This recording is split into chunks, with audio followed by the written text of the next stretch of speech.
तुम्हारे अंदर 100 हाथियों का बल है ना भीम,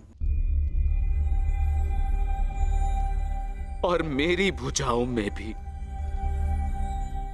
मेरे 100 पुत्रों का वध करते हुए तुम्हें तनिक भी पीड़ा नहीं हुई भीम? तनिक भी हृदय नहीं कांपा तुम्हारा अपने भ्राताओं का वध करते हुए?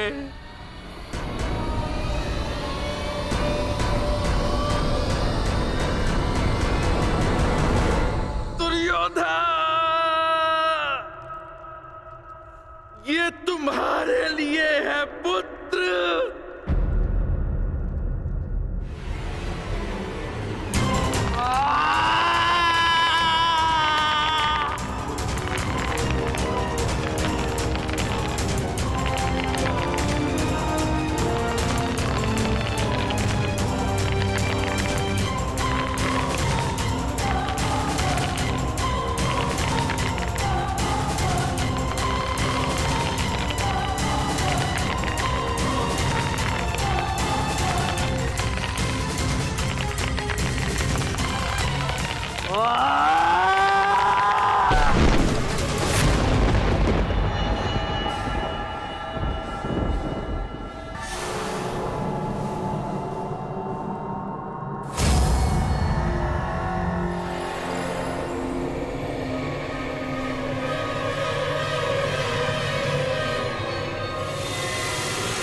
ये तुम्हारा अंत है भीम, अंत है, अंत है, अंत है।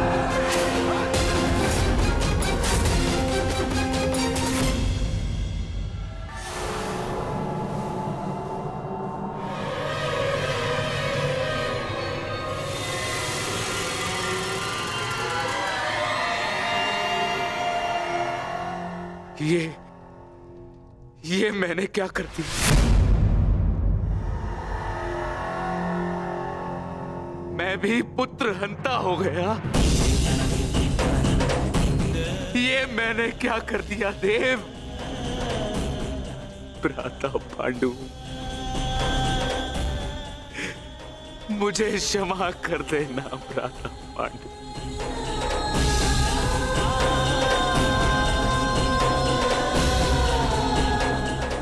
प्रतिशोध की ज्वाला ने मेरे विवेक को हर लिया। क्षमा कर मुझे।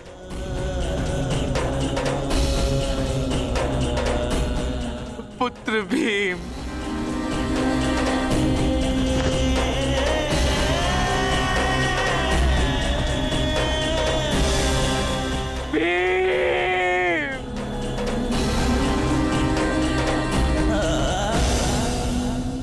आपने उचित कहा महाराज।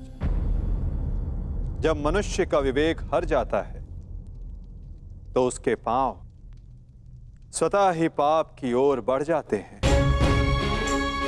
किंतु अभी समय नहीं आया है महाराज कि आप अपने भाई से क्षमा मांगे।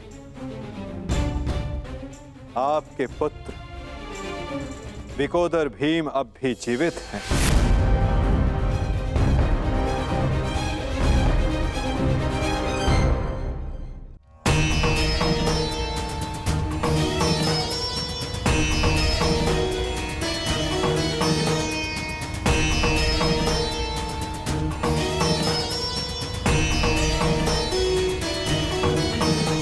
एक विवेकहीन निर्णय ने द्यूत रचा, दूसरे विवेकहीन हठ ने पांचाली का चीर हरण किया। ये विवेकहीनता ही तो थी महाराज जो महाभारत का बीज बना। नारायणं नमस्कृत्य नरं चैव नरोत्तमं। प्रतिशोध की अग्नि शत्रु से पूर्व स्वयं को जलाती है। अपने मन को शांत कीजिए। आप अभी पुत्रहीन नहीं हुए हैं। आपके 5 पुत्र अभी जीवित हैं।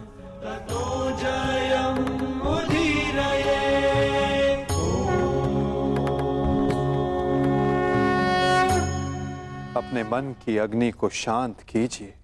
किंतु मेरे मन की अग्नि शांत नहीं होगी वासुदेव।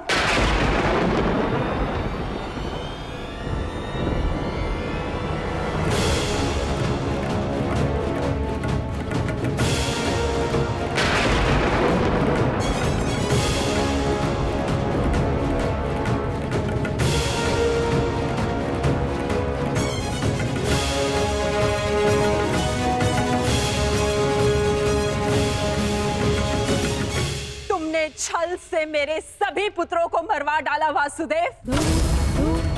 मैंने प्रयास किया कि मेरा एक पुत्र शेष रह जाए, परंतु उस प्रयास को भी तुम्हारे छल ने भंग कर दिया। श्री बलराम को भी अपने कपट में उलझाकर मौन करवा दिया तुमने, परंतु इस माता की ममता अब मौन नहीं रह सकती। तुम्हारे छल से मेरे कुल का नाश हुआ है वासुदेव। मैं तुम्हें श्राप देती हूं कि जिस प्रकार तुमने मेरे कुल का अंत किया है, उसी प्रकार तुम्हारे कुल का अंत भी होगा।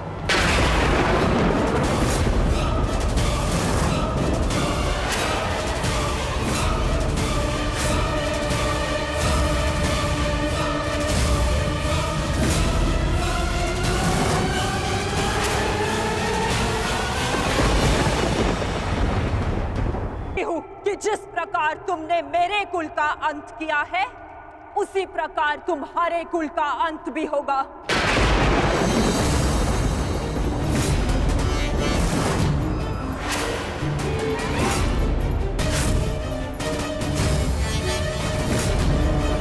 तुम्हारा कुल भी ऐसे ही आपस में लड़कर नष्ट हो जाएगा।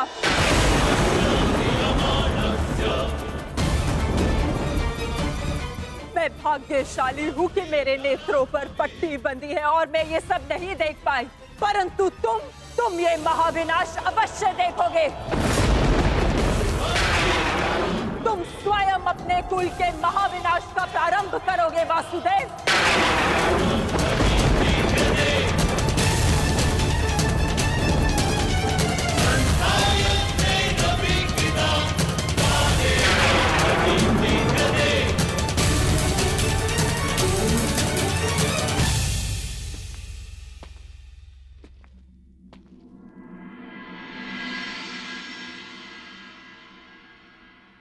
जिस प्रकार एक प्रसन्न माता का आशीष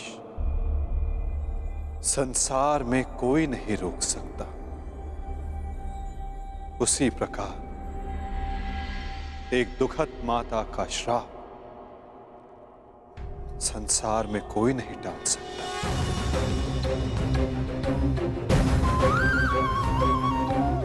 मुझे आपका श्राप स्वीकार है माते।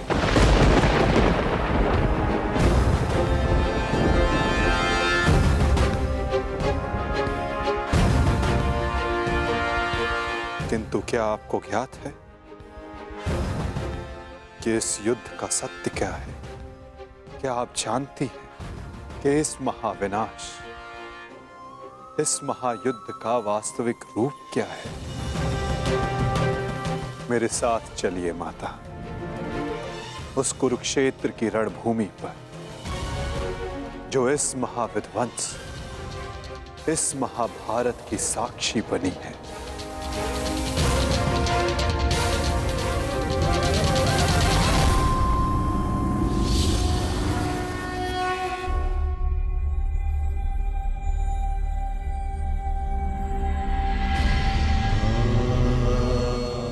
ये दुर्गंध कैसी वासुदेव? ये दुर्गंध उन वीरों के शवों की है जिन्होंने इस महायुद्ध में अपना बलिदान दिया है माता, परंतु जिन्हें अंतिम संस्कार का अवसर भी ना मिला। ये दुर्गंध यहाँ हुए भीषण संहार के एक एक क्षण का अनुभव करा रही है मुझे। तुमने छल से मेरे एक एक पुत्र का वध कराया है वासुदेव। अपने दिए गए श्राप पे मुझे कतई भी पश्चाताप नहीं है। इस युद्ध से किसी को कुछ प्राप्त नहीं हुआ। ये युद्ध सबके लिए दुर्भाग्य ही साबित हुआ है और तुम्हारे लिए भी ये दुर्भाग्य ही साबित होगा। और आज मेरे श्राप के रूप में तुम भी उस युद्ध से दुर्भाग्य ही लेकर जाओगे। जब आप मुझे अपराधी मान ही चुकी हैं, जब आप मुझे दंड दे ही चुकी हैं, तो आप मेरा कोई स्पष्टीकरण भी स्वीकार नहीं करेंगी माता।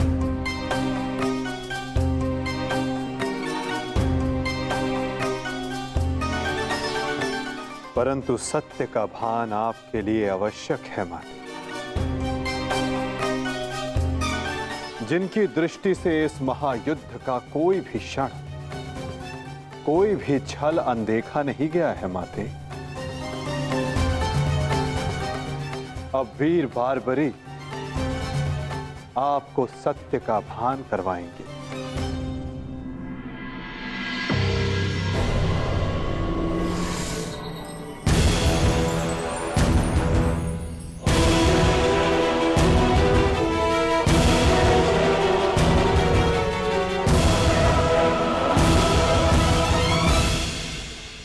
अब आपके समक्ष वीर बार्बरीक है गांधार पुत्री, जो आपके पौत्र भी हैं, जो इस युद्ध के एकमात्र दर्शक हैं।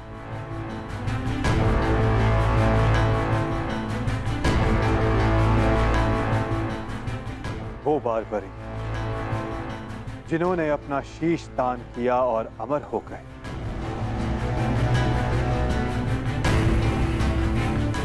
अब वही आपको सत्य का ज्ञान करवाएंगे। वीर बार्बरीक की दृष्टि से इस महाभारत का कोई भी पल और छल अनदेखा नहीं रहा है माता।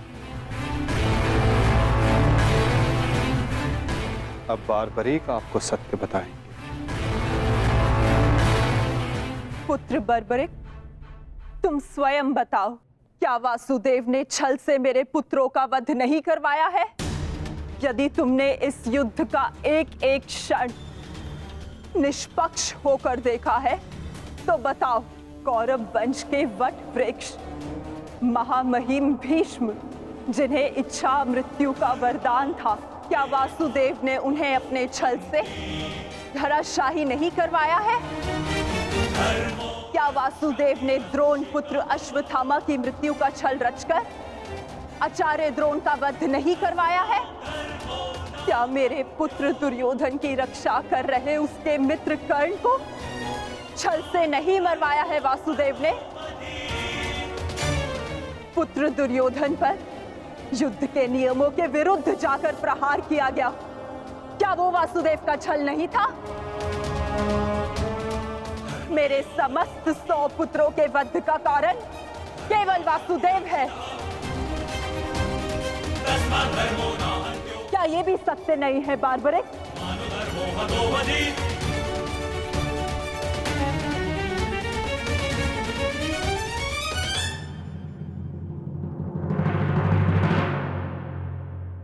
मैं आपसे सहमत हूं माते।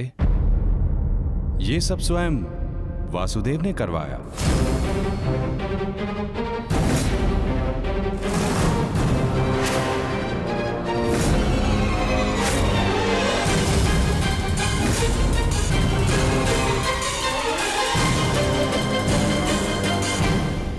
परंतु माते, आप किन 100 पुत्रों की बात कर रही हैं?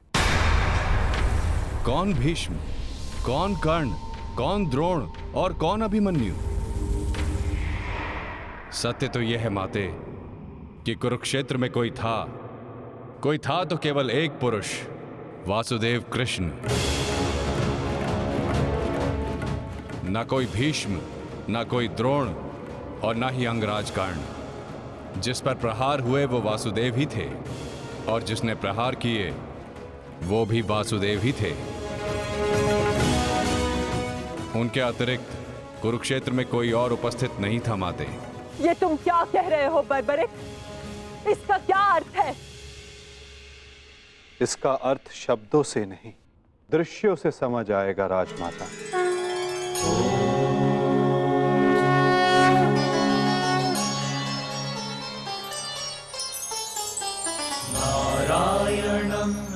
इस युद्ध के प्रारंभ से अंत तक हर प्रहार मैंने किया और हर प्रहार मैंने ही सहा। व्यासं ततो जयमुदीरये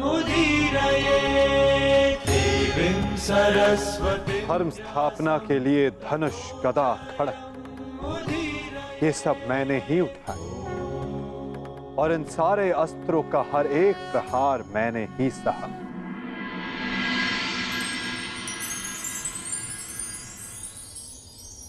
बाण चलाने वाला मैं ही था।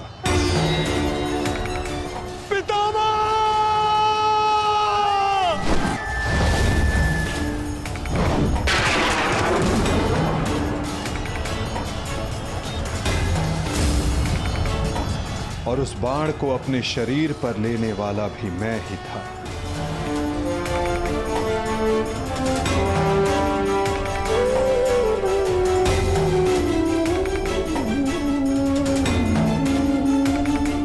महामहिम भीष्म के रूप में भी मैं ही था और अर्जुन के रूप में भी मैं ही था।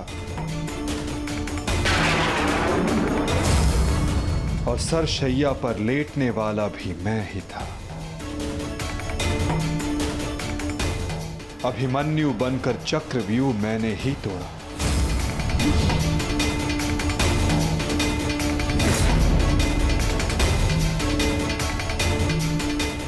वापस आओ अभिमन्यु, लौट आओ, व्यूह में प्रवेश मत करो। विश्वास कीजिए दात्री। मैं इस चक्रव्यूह को तोड़ सकता हूं और यदि मेरा सर कट भी जाए तब भी आपका सर गर्व से उठा रहेगा। और उस दिन मुझे ही घेर कर मारा गया।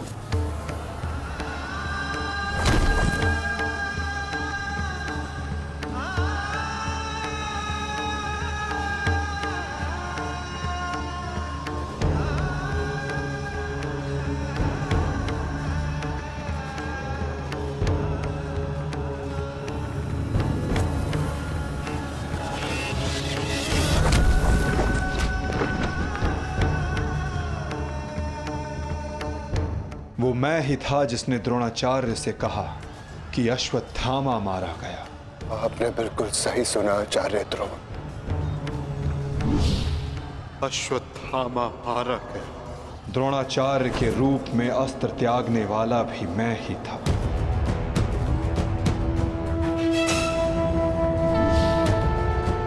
परंतु वो एक मनुष्य नहीं, एक हाथी था।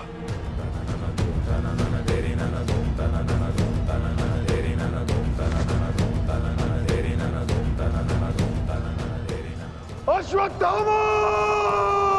और धृष्टद्युम्न बनकर मैंने ही स्वयं पर प्रहार किया।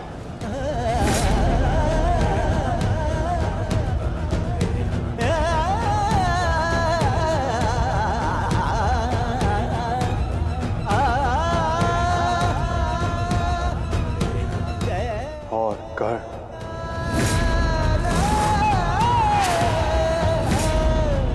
कर्ण के रूप में मैंने ही अपना कवच अपने शरीर से अलग किया।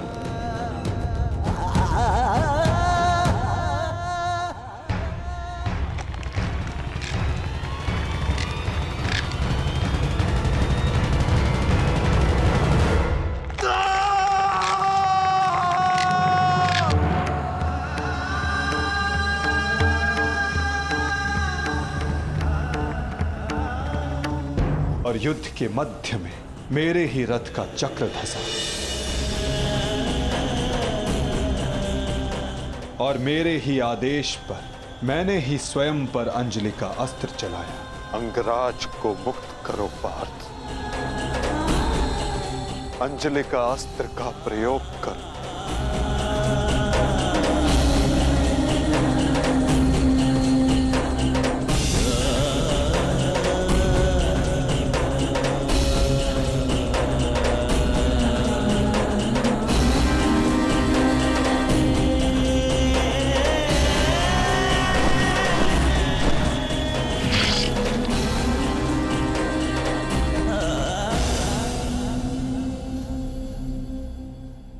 दुर्योधन के रूप में मेरी ही जंघा पर प्रहार करके मेरा ही अंत किया गया।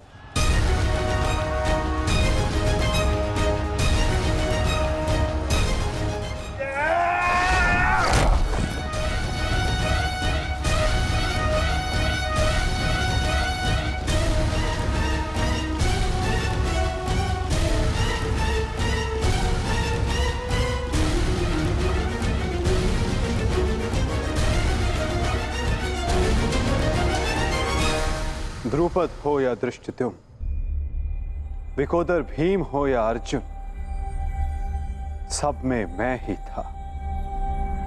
मैं ही विजयी हुआ और मैं ही पराजित हुआ।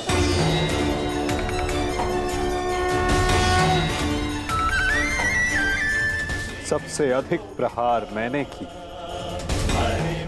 सबसे अधिक घाव मैंने ही खाया।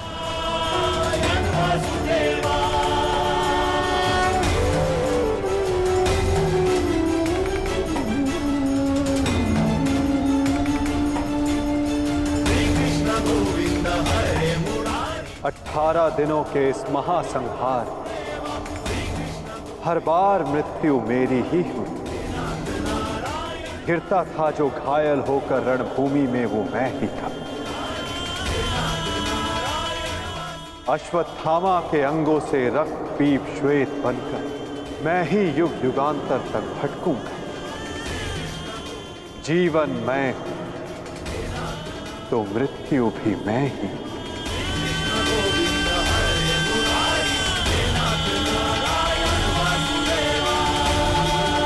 अब तुम्हारा स्वीकार है माते।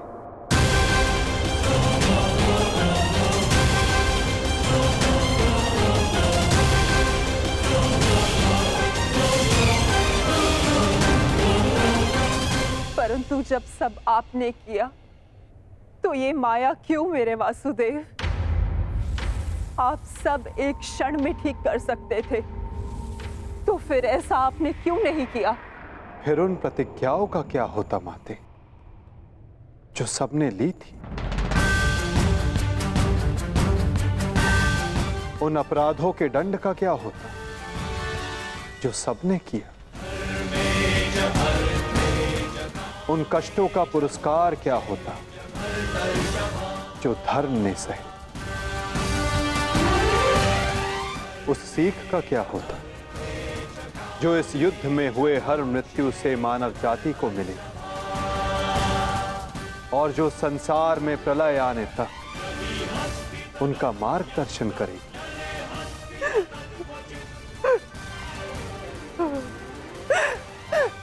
मुझे क्षमा कर दीजिए वासुदेव। मेरा श्राप वापस नहीं लिया जा सकता, परंतु क्षमा अवश्य मांगी जा सकती है वासुदेव। अपने पुत्र मोह में खोकर मैं उचित और अनुचित का भेद भूल गई थी। मुझे क्षमा कर दीजिए केशव कि उस हो रहे अधर्म के विरुद्ध ये गांधारी अपने स्वर ना उठा पाए। क्षमा कर दीजिए।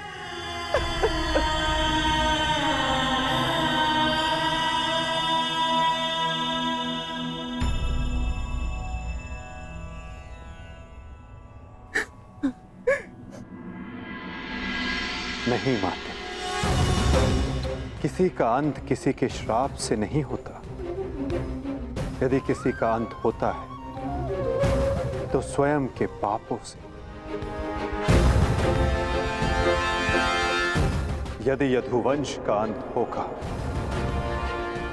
तो आपके श्राप से नहीं माते, अपितु स्वयं के पाप कर्मों से।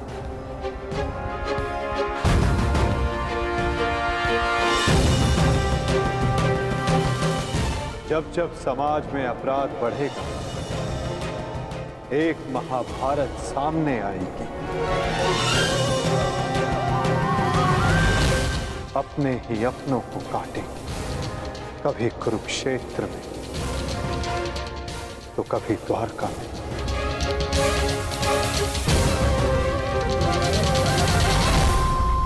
माते,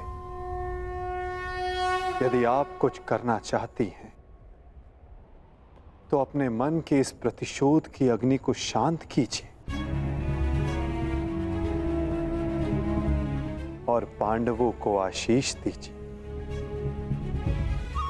युधिष्ठिर का राज्य अभिषेक करवाइए और धर्म स्थापना में आपका ये योगदान और आपका आशीष आवश्यक है माते।